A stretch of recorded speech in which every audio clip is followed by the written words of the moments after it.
Felipe Killing chegando por aqui para trazer atualizações do noticiário internacional. Felipe, bem-vindo. A gente começa falando do Talibã e da ocupação, né, do poder do Talibã no Afeganistão. Boa tarde para você. Boa tarde, Gabi, Edu, estava com saudade, legal ter você de volta por aqui. Já faz um ano do Talibã de volta ao poder no Afeganistão.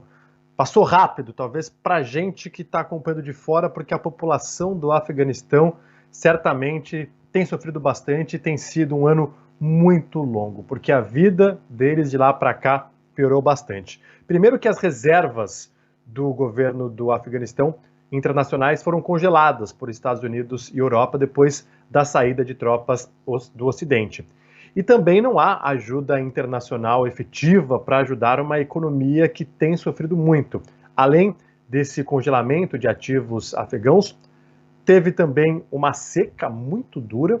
E não sei se vocês lembram, no final de junho, um grande terremoto numa parte do Afeganistão que fica perto da fronteira com o Paquistão, e uma infraestrutura já bastante precária foi ainda mais danificada. Existe uma grande insegurança alimentar. A ONU falou que cerca de 90% da população afegã não come o suficiente. E, infelizmente, são as mulheres que têm mais sofrido por lá, porque além de todos esses problemas que a sociedade inteira está enfrentando, as mulheres ainda sofrem com repressão, e uma repressão muito dura. Muitas não podem ir à escola. As que podem, só podem estudar até o ensino primário. Então, o sonho de virar uma médica, advogada, engenheira, ir para uma universidade, para muitas ruiu.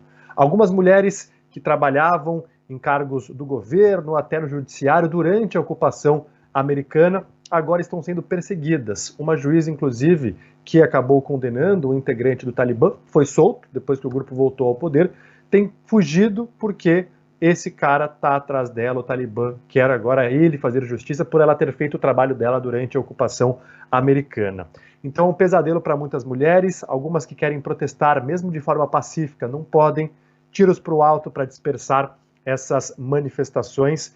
Elas são frequentemente proibidas de fazer coisas simples do dia a dia, e a gente vê que outros países muçulmanos, que até então eram muito fechados, como a Arábia Saudita, estão se abrindo mais, só que infelizmente no Afeganistão tem acontecido o oposto. As mulheres estão perdendo cada vez mais liberdade, da pouca liberdade que elas tinham. Então, em um ano de Talibã no poder, é claro o retrocesso. O Jornal Folha de São Paulo hoje traz um especial justamente falando sobre esse um ano da retomada do Talibã aí do Afeganistão, e conta a história de uma afegã que fugiu.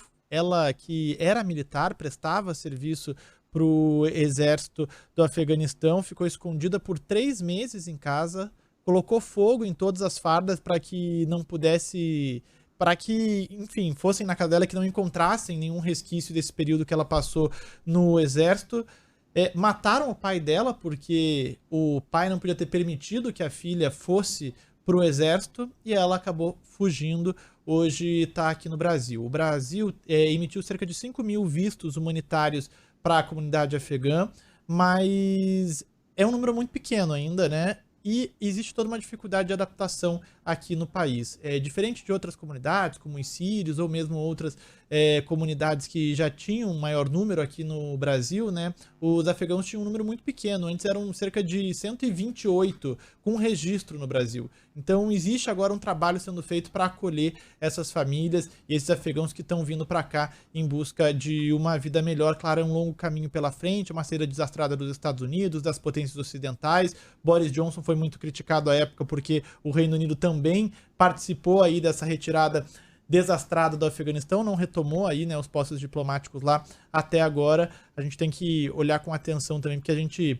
nessas potências passam por esses países, vão deixando rastros de destruição, depois alguém precisa colocar algum ponto nessa história, né, um ponto final nessa história.